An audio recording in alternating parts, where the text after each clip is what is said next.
अस्सलाम वालेकुम dear student of 10th class. बेटा उम्मीद है कि आप सब लोग खैरियत से होंगे और अल्लाह ताला से दुआ है कि अल्लाह ताला आप सबको सेहत और तंदुरुस्ती अता फरमाए। बेटा फिज़िक्स के आज के लेक्चर के अंदर जो हमारा टॉपिक है यह है पैरेलल कम्बिनेशन ऑफ रजिस्टर्स। जैसे हमने कल जो है series combination of register discuss किया था, आज जो है उससे आगे वाला topic parallel combination of register. इससे पहले हम जो है एक एग्ज़ाम्पल हमारी रहती है, इसको देख लेते हैं। एग्ज़ाम्पल नंबर है आपकी 14.4। सीरीज़ कम्बिनेशन से रिलेटेड ये एग्ज़ाम्पल है, जो कल हमने टॉपिक देखा था उसी से रिलेटेड ये एग्ज़ाम्पल है। और इसी किस्म के न्यूमेरिकल जो है अक्सर पेपर में इसी तरीके के साथ सीरीज़ कम्बिनेशन से रिलेटेड या फिर पैरेलल कम्बिनेशन से रिलेटेड इन एग्ज़ाम्पल से मिलते जुलते फिर आगे एनुअल पेपर में आपको न्यूमेरिकल भी आ जाता है। तो इसको हम देखते हैं कि इसके किस तरीके से सॉल्व करेंगे। If two resistors of 6 kilo ohm and 4 kilo ohm are connected in series across a 10 volt battery, अगर दो कंडक्टर्स 6 किलो ओम वाला और 4 किलो ओम वाला किसी भी बैटरी के साथ जिसका वोल्टेज 10 वोल्ट हो, यानी उसका पोटेंशियल डिफरेंस जो है वो 10 वोल्ट हो, सीरीज़ में कनेक्ट किया जाए, then find the following quantities. तो फिर हमने फाइंड करना है equivalent resistance of the series combination, यानी कि आर इक्विवेलेंस फाइंड करनी है हमने। The current flowing through each of the registers, हर रजिस्टर में से या हर रेजिस्टेंस में से जितना करंट फ्लो कर रहा है वो हमने फाइंड करना है। और लास्ट जो है potential difference across each of the resistance. तो पोटेंशियल डिफरेंस हर रेजिस्टेंस के अक्रॉस कितना होगा, यानी उनके अंदर जो वोल्टेज की वैल्यू है वो फाइंड करनी है हमने। सोल्यूशन में हमारे पास जो गिवन डेटा है R1 equal to 6 kilo ohm, R2 equal to 4 kilo ohm, दोनों की रेजिस्टेंस हमारे पास R1 और R2 की 6 किलो ओम और 4 किलो ओम है रिस्पेक्टिवली। तो आर इक्विवेलेंस के लिए सीरीज़ कम्बिनेशन में हमने देखा था कि जो फार्मूला होता है R equivalence equal to R1 plus R2, और अगर हमारे पास 3 हो तो फिर प्लस R3, और अगर n रजिस्टर हो तो फिर इसी तरीके के साथ R1 plus R2 plus R3 और सो ऑन Rn तक ये वैल्यूज़ जाती हैं। तो यहाँ पर हमारे पास सिर्फ दो ही रजिस्टर हैं, तो इसलिए आर इक्विवेलेंस या इक्विवेलेंस रेजिस्टेंस जो है वो आपकी R E equal to R1 plus R2, R1 की वैल्यू 6 किलो ओम और R2 की वैल्यू 4 किलो ओम। तो आर इक्विवेलेंस जो है वो 10 किलो ओम हमारे पास आ जाएगी। तो इन दोनों रजिस्टर्स की जो सीरीज़ कम्बिनेशन के अगर अंदर हम यूज़ कर रहे हैं, कंबाइंड रेजिस्टेंस या इक्विवेलेंट रेजिस्टेंस जो है वो 10 किलो ओम होगी। इसके बाद हम जो है बैटरी की वोल्टेज जो है दोनों के क्रॉस इक्विवेलेंट रेजिस्टेंस है, डिफरेंट वोल्टेज की वैल्यू सीरीज़ के अंदर कनेक्टेड हैं। तो बैटरी जो है टोटल 10 वोल्ट दे रही है, करंट की वैल्यू जो है वो दोनों के अंदर जो सेम आएगी, क्योंकि सीरीज़ कम्बिनेशन के अंदर हमने देखा था कि करंट की वैल्यू सेम होती है, पोटेंशियल डिफरेंस की वैल्यू जो है वो डिफरेंट होगी। तो हम जो है दोनों के अंदर करंट की वैल्यू के लिए इक्वेशन यूज़ करेंगे I equal to V over R equivalence. Potential difference V यहाँ पर जो है जो बैटरी वोल्टेज प्रोवाइड कर रही है वो आएगा आपके पास 10 वोल्ट ओवर आर इक्विवेलेंस जो हमने फाइंड की 10 किलो ओम। अब किलो को हम चेंज करेंगे तो ये 10⁻³ आ जाएगा, और फिर इसको क्या कैंसिल करने के बाद हमारे पास जो आंसर आएगा 1 × 10⁻³ अम्पेयर या फिर 1 मिली एम्पेयर। इसका मतलब है कि दोनों जो रजिस्टर हैं इनके अंदर से 1 मिली एम्पेयर करंट जो है वो पास हो रहा है, क्योंकि यही दोनों सीरीज़ में हैं, इसलिए दोनों के लिए करंट की वैल्यू सेम आएगी या एक जैसा करंट ही दोनों के अंदर से पास करेगा। नेक्स्ट हमने फाइंड करना है पोटेंशियल डिफरेंस। तो सीरीज़ कम्बिनेशन के अंदर अगर हमने रजिस्टर लगाए हैं तो हमारे पास पोटेंशियल डिफरेंस उन दोनों का अलग अलग आएगा। टोटल जो पोटेंशियल डिफरेंस उनका होगा अगर उनको सम किया जाए तो फिर वो बैटरी के प्रोवाइडेड पोटेंशियल डिफरेंस के इक्वल आएगा। तो हमारे पास पोटेंशियल डिफरेंस अक्रॉस R1 जो है फर्स्ट रजिस्टर के लिए पोटेंशियल डिफरेंस आएगा V1 इक्वल टू I/R1। तो I/R1 की जगह पर हमारे पास है 6 किलो ओम और I हमारे पास आया है 1 मिली एम्पेयर। तो कैलकुलेशन के बाद जो R1 के अक्रॉस पोटेंशियल डिफरेंस होगा 6 वोल्ट होगा। R2 के लिए आपकी इक्वेशन आएगी V2 equal to I/R2 1.0 10⁻³ ampere और 4 किलो ओम से मल्टीप्लाई करेंगे। इसको भी कैलकुलेट करने के बाद हमारे पास 4 वोल्ट जो है R2 के क्रॉस पोटेंशियल डिफरेंस आ जाएगा। तो अगर देखा जाए तो दोनों का पोटेंशियल डिफरेंस अगर हम सम अप करते हैं तो हमारे पास टोटल पोटेंशियल डिफरेंस जो है वो बैटरी का पोटेंशियल डिफरेंस के इक्वल आ जाएगा। 6 + 4 10 वोल्ट। नेक्स्ट हमारे पास जो है आज का टॉपिक है पैरेलल कम्बिनेशन। पैरेलल कम्बिनेशन के साथ हर एक रजिस्टर को डायरेक्टली बैटरी के साथ अटैच किया जाता है। हर रजिस्टर का जो पॉजिटिव साइड के साथ उसका जो है लेफ़्ट टर्मिनल लगाया जाता है और राइट टर्मिनल को नेगेटिव साइड के साथ, यानी कि पोटेंशियल डिफरेंस हर रजिस्टर के पास बैटरी के पोटेंशियल जितना होगा। करंट जो है उसको अलग अलग पाथ मिलेंगे। करंट अब रजिस्टर की कैपेसिटी के हिसाब से उसके अंदर से करंट पास करेगा। रेजिस्टेंस तीनों की डिफरेंट होगी। तो इसलिए जो है इसकी कम्बिनेशन को डिस्कस करने से पहले इसकी डायग्राम देख लेते हैं। ये 3 रजिस्टर्स हैं आपके पास R1, R2, R3। इनको तीनों को अलग अलग बैटरी के साथ कनेक्ट किया गया है, यानी कि इनके अंदर वोल्टेज की वैल्यू फिर हर एक की इक्वल होगी। जो बैटरी का वोल्टेज V है और करंट की वैल्यू हर एक के लिए डिफरेंट आएगी, क्योंकि करंट के लिए 3 डिफरेंट वेज हैं। तो जिसमें से जितना करंट गुजर सकता है उसमें से उस तरफ को पास करेगा। टोटल जो करंट बैटरी प्रोवाइड कर रही होगी इन तीनों के करंट के सम के इक्वल होगा। अब हम जो है इसको डिटेल में डिस्कस कर लेते हैं। In parallel combination, one end of each resistor is connected with positive terminal of the battery, while the other end of each resistor is connected with the negative terminal of the battery. ये parallel combination के अंदर एक जो side है register की उसको हम battery के पॉजिटिव टर्मिनल से और दूसरी साइड बैटरी के नेगेटिव टर्मिनल से अटैच करते हैं। जैसे कि हमने सीरीज़ कम्बिनेशन के अंदर देखा था कि एक रजिस्टर की एक साइड को अगले रजिस्टर की साइड के साथ, यानी साइड बाई साइड जो है हम उनको कनेक्ट करते हैं। लेकिन इसके अंदर जो है हम साइड बाय साइड कनेक्ट नहीं करेंगे। हम हर रजिस्टर जो है उसको अलग से बैटरी के साथ कनेक्ट करेंगे, यानी कि हर रजिस्टर का एक टर्मिनल बैटरी के पॉजिटिव टर्मिनल से कनेक्टेड होगा और दूसरा बैटरी के नेगेटिव टर्मिनल से कनेक्ट होगा। Therefore the voltage is same across each resistor which is equal to the voltage of the battery। इसलिए वोल्टेज जो आपका होगा वो हर टर्मिनल के लिए सेम होगा, जो कि बैटरी के वोल्टेज के इक्वल होगा। हर रजिस्टर के लिए वोल्टेज जो बैटरी प्रोवाइड कर रही है उसी के इक्वल वोल्टेज उसमें आएगा। बैटरी का वोल्टेज V है तो R1, R2, R3 तीनों के अंदर जो वोल्टेज की वैल्यू है वो बैटरी के वोल्टेज के इक्वल ही होगी। अब हमने इक्विवेलेंट रेजिस्टेंस कैसे फाइंड करनी है इसकी। In parallel circuit the total current is equal to the sum of the current in various registers I equal to I1 + I2 + I3। तो टोटल रजिस्टर जो करंट है उसकी वैल्यू तीनों की वैल्यू के अंदर डिवाइड हो जाएगी। तो टोटल करंट आपका होगा I1 + I2 और + I3। वोल्टेज जो है हर रजिस्टर के क्रॉस V होगा, यानी कि वोल्टेज की वैल्यू सेम आएगी। तो हम करंट की जगह पर उसकी इक्वेशन जो है I = V/R ओहम लॉ से, ओहम लॉ हमने देखा था V = IR, फिर आपका जो I होगा वो इक्वल होगा V/R के। तो I1 के लिए VR1, I2 के लिए V/R2 और I3 के लिए V/R3। ये तीनों के लिए अलग अलग करंट की वैल्यू होगी। अब हमारे पास पोटेंशियल डिफरेंस जो है तीनों रजिस्टर के अंदर सेम है, इसलिए हम V को कॉमन कर लेंगे। तो आपके पास I = V 1/R1 + 1/R2 + 1/R3 आ जाएगा। ये जो हम अब 1/R1 + 1/R2 + 1/R3 इसकी इक्विवेलेंस रेजिस्टेंस फिर फाइंड करेंगे, जो कि 1/R इक्विवेलेंस होगी।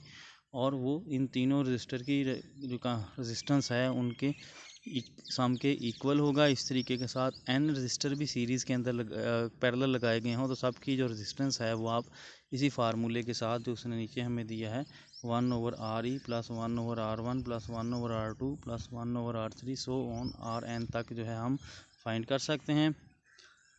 We can replace the combination of resistor with a single resistor called the equivalent resistance RE such that some same current pass through the circuit। हम इसकी resistance के equivalent resistance वाला एक बड़ा रजिस्टर यूज़ कर सकते हैं, जिसकी जो रेजिस्टेंस है इनके सम के इक्वल, इनके रेसिप्रोकल्स के ईच रजिस्टर जो है उनके रेसिप्रोकल हमने किया और उनके सम के इक्वल जो होगा वो इक्विवेलेंट रेजिस्टेंस हम यूज़ कर सकते हैं। और उसकी वैल्यू हम ओहम लॉ से फाइंड करेंगे। I equal to V over R E, I की जगह पर वी ओवर आर ई लगा दिया, दोनों तरफ से v हम कैंसिल कर देंगे तो 1 ओवर आर ई, जो r आपकी इक्विवेलेंस रेजिस्टेंस है या इक्विवेलेंट रेजिस्टर है, वो आपकी आ जाएगी 1 over R1 plus 1 over R2 plus 1 over R3। Thus the reciprocal of equivalent resistance of a parallel combination is sum of the reciprocal of individual resistance which is less than the smallest resistance of the combination। यानी कि जो reciprocal है equivalent resistance का parallel combination के अंदर, वो तमाम जो रेजिस्टेंस इंडिविजुअली यूज़ कर रहे हैं उनके सम के इक्वल होगा और उसकी वैल्यू जो है स्मॉलेस्ट रेजिस्टेंस की वैल्यू से भी छोटी होगी। यानी कि यहाँ पर जो रजिस्टर आप यूज़ कर रहे हैं उसकी वैल्यू जो है इनकी स्मॉलेस्ट रेजिस्टेंस की एक्चुअल जो वैल्यू होगी उससे भी छोटी होगी, लेकिन रेसिप्रोकल में वो इन रेजिस्टेंस के रेसिप्रोकल्स के सम के इक्वल होगा। आपकी जो 1 ओवर आर इक्विवेलेंस आप इसके अंदर फाइंड करेंगे। Parallel circuit have two big advantages over series circuit. Parallel circuit के एडवांटेजेस जो हैं सीरीज सर्किट के लिए, ये शॉर्ट क्वेश्चन के लिए जो है आपको क्वेश्चन अक्सर आ जाता है। इन 2-3 पॉइंट्स को अच्छे तरीके से आपने जहन में रखना है। सबसे पहला जो एडवांटेज है पैरेलल सर्किट का सीरीज सर्किट के ऊपर, each device in the circuit receive the full battery voltage. Parallel combination के अंदर हर डिवाइस को जितनी भी आपने पैरेलल सर्किट में अप्लाई की हों उनको जो है इक्वल वोल्टेज मिलता है। Each device in the circuit में be turn off independently without stopping the current flowing to the other devices in the circuit. कि हर डिवाइस को हम सर्किट से जो है ऑफ़ कर सकते हैं बगैर ऑफ़ किए दूसरी डिवाइसेस के। जैसे कि घर के अंदर आप एक्सटेंशन लीड यूज़ करते हैं, अक्सर देखा है, तो उसमें आपके पास 3-4 सॉकेट्स होती हैं, तो एक स्विच अगर आप उसमें से एक जो आप कनेक्शन देते हैं एक स्विच निकाल भी लें तो बाकी जो है वो काम करते रहते हैं। आपके घर की जो वायरिंग है ये भी पैरेलल सर्किट के अकॉर्डिंग होती है। आपकी जो एक्सटेंशन जो है लीड वगैरह वो भी जो है पैरेलल सर्किट के ऊपर काम करते हैं, तो उसमें से हर एक के पास एक जैसा वोल्टेज आता है जो भी आप डिवाइसेस यूज़ कर रहे हैं। दूसरा ये कि अगर आपने एक डिवाइस को बंद करना है तो दूसरी डिवाइसेस पे उसका कोई इफ़ेक्ट नहीं होगा, आप इंडिपेंडेंटली उसको बंद कर सकते हैं। तो ये 2 नंबर के लिए जो है वो अक्सर पूछा जाता है, what is the advantages of parallel circuit with according to series circuit या ओवर द सीरीज सर्किट। तो आपने फिर ये वाले जो 2 एडवांटेजेस हैं इनको राइट करना है। ये क्या, each device receive full battery voltage, दूसरा ये है each device in the circuit may be turn off independently, her device को आप इंडिपेंडेंटली बंद कर सकते हैं बगैर जो दूसरी डिवाइस के बंद हुए। तो ये हमारा पैरेलल कम्बिनेशन था। एक दफ़ा फिर हम इसको रिवाइज़ कर लेते हैं, अगर कोई कन्फ्यूजन या कोई चीज़ समझ नहीं आई ताकि वो क्लियर हो जाए। पैरेलल कम्बिनेशन के अंदर डायग्राम को देखते हैं, हम इसको एक्सप्लेन करते हैं। हम हर रजिस्टर को पैरेलली लगाते हैं, एक दूसरे के पैरेलल होते हैं। हर रजिस्टर का जो है एक टर्मिनल बैटरी के पॉजिटिव टर्मिनल के साथ कनेक्टेड होता है और दूसरा टर्मिनल बैटरी के नेगेटिव टर्मिनल के साथ हम कनेक्ट करते हैं। इसका मतलब है कि हर रजिस्टर के बैटरी का टोटल वोल्टेज मिलेगा, यानी कि हर रजिस्टर के पास वो वोल्टेज उसके क्रॉस होगा जो बैटरी प्रोवाइड कर रही है, जो हमारे पास V वोल्ट है। दूसरा इसमें की फैक्टर आता है कि हर रजिस्टर के अंदर जो है करंट की वैल्यू डिफरेंट होगी, उसकी कैपेसिटी के इक्वल, या जितना वो करंट को अपने में से गुजरने देगा उतना ही करंट जो है उसमें से फ़्लो करेगा। और जो टोटल बैटरी या करंट आई जो बैटरी प्रोवाइड कर रही होगी वो तीनों के सम के इक्वल होगा, यानी कि I equal to I1 plus I2 plus I3। फिर वहाँ से जो है हम इक्विवेलेंस रेजिस्टेंस फाइंड करेंगे। तो अगर हम देखें तो हमारे पास V equal to V1 V2 और V3, और इक्विवेलेंट रेजिस्टेंस फाइंड करने के लिए हम पहले करंट की वैल्यू लिखेंगे। करंट आपका आ जाएगा I equal to I1 plus I2 plus I3, और I1 जो आपका है V ओवर R1 होता है, I2 आपका V ओवर R2 आएगा, क्योंकि वोल्टेज हमारे पास सब के अंदर सेम है, करंट की वैल्यू डिफरेंट है। और I3 आपका V ओवर R3 आ जाएगा। अब हम जो है इन तीनों इक्वेशन को इकट्ठा करेंगे तो I इक्वल आ जाएगा V over R1 plus V over R2 plus V over R3, और यहाँ से हम जो है V कॉमन कर लेंगे। फिर ओहम लॉ की हेल्प से आई जो है हमारे पास, उसकी जगह पर हम V ओवर R इक्विवेलेंस लिखेंगे, और पोटेंशियल डिफरेंस दोनों तरफ सेम है तो V से कैंसिल हो जाएगा। तो आपकी R इक्विवेलेंस जो है 1 over R equivalence 1 over R1 plus 1 over R2 plus 1 over R3 के इक्वल आ जाएगा। तो इस तरीके के साथ आपकी जो है इक्विवेलेंस रेजिस्टेंस फाइंड हो जाएगी। और अगर आपके पास N रजिस्टर्स हैं तो फिर उनकी जगह पर एक बड़ा रजिस्टर हम जिसकी जो आपकी रेजिस्टेंस है उसका रेसिप्रोकल तमाम रजिस्टर के सम्स के रेसिप्रोकल के इक्वल होगी। 1 over R E equal to 1 over R1 plus 1 over R2 plus 1 over R3 plus 1 over Rn तक। आगे इसके दो एडवांटेजेस हैं, ये भी शॉर्ट क्वेश्चन के तौर पर आपने ध्यान में रखने हैं कि पैरेलल कम्बिनेशन के अंदर हम एक डिवाइस को जो है हर एक डिवाइस को बैटरी का फुल वोल्टेज मिलता है, लेकिन सीरीज सर्किट में फुल वोल्टेज नहीं मिलता, वोल्टेज डिवाइड हो जाता है, जिसकी वजह से जो लास्ट पे डिवाइसेस आएंगी उनके लिए वोल्टेज की वैल्यू बहुत कम रह जाएगी। पर लेकिन पैरेलल कम्बिनेशन में हर एक को प्रॉपर एक जैसा वोल्टेज बैटरी के वोल्टेज के इक्वल मिलता है। उसके बाद जो दूसरा इसका एडवांटेज है कि सीरीज़ कम्बिनेशन में अगर आप एक डिवाइस को ऑफ़ करते हैं तो वो सीरीज़ कम्बिनेशन ब्रेकअप हो जाता है, करंट आगे फ़्लो नहीं करता। लेकिन पैरेलल कम्बिनेशन में आप एक डिवाइस को ऑफ़ करें तो बाकी डिवाइसेस के ऊपर कोई इफ़ेक्ट नहीं पड़ता, क्योंकि हर डिवाइस अलग से जो है डायरेक्टली कनेक्टेड होती है इलेक्ट्रिक सप्लाई के।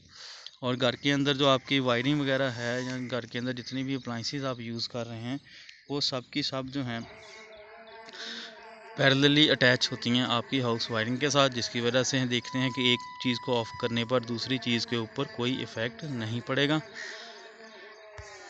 नेक्स्ट जो है हमारे पास बेटा एग्ज़ाम्पल है जो हम देखेंगे, एग्ज़ाम्पल 14.5, ये पैरेलल कम्बिनेशन से रिलेटेड है। इसको अगर हम और से देखें तो if in the circuit R1 equal to 2 ohm, R2 equal to 3 ohm, R3 equal to 6 ohm and V जो वोल्टेज है बैटरी का 6 volt, then find the following quantities. तो हमारे पास जो है एक सर्किट के अंदर जैसे फिगर 14.13 के अंदर दिखाया है उन्होंने ये आपकी फिगर 14.13, इसके अंदर R1 R2 R3 ये तीन रजिस्टर्स हैं। जो हमारा टॉपिक के अंदर डायग्राम थी वही यहाँ पर एग्जांपल में यूज़ हो रही है। तीनों पैरेलली अटैच्ड हैं, तो हमें उसने रेजिस्टेंस की वैल्यू दी है, वोल्टेज दिया है। हमने क्या क्या फाइंड करना है, equivalent resistance of the circuit find करनी है, बी हमने current passing through each resistance ये फाइंड करना है, और the total current of the circuit, total current जो है सर्किट में से वो फाइंड करना है। ये तीन चीज़ें हमने फाइंड करनी है। तो एज हमने डायग्राम के अंदर अभी देखा कि हमारा जो कनेक्शन है वो पैरेलल सर्किट के लिए है, तो हमारे पास इक्विवेलेंस रेजिस्टेंस जो है वो रेसिप्रोकल में हम लेंगे, तो 1 ओवर आर ई इक्वल आ जाएगा 1 over R1 plus 1 over R2 plus 1 over R3। इनके वैल्यूज़ पुट करेंगे रिस्पेक्टिवली, इनकी वैल्यूज़ 1 ओवर 2 ओम, 1 ओवर 3 ओम प्लस 1 ओवर 6 ओम। टोटल जो है आपकी आर इक्विवेलेंस एलसीएम लेंगे उसके बाद 1 ओम आ जाएगी।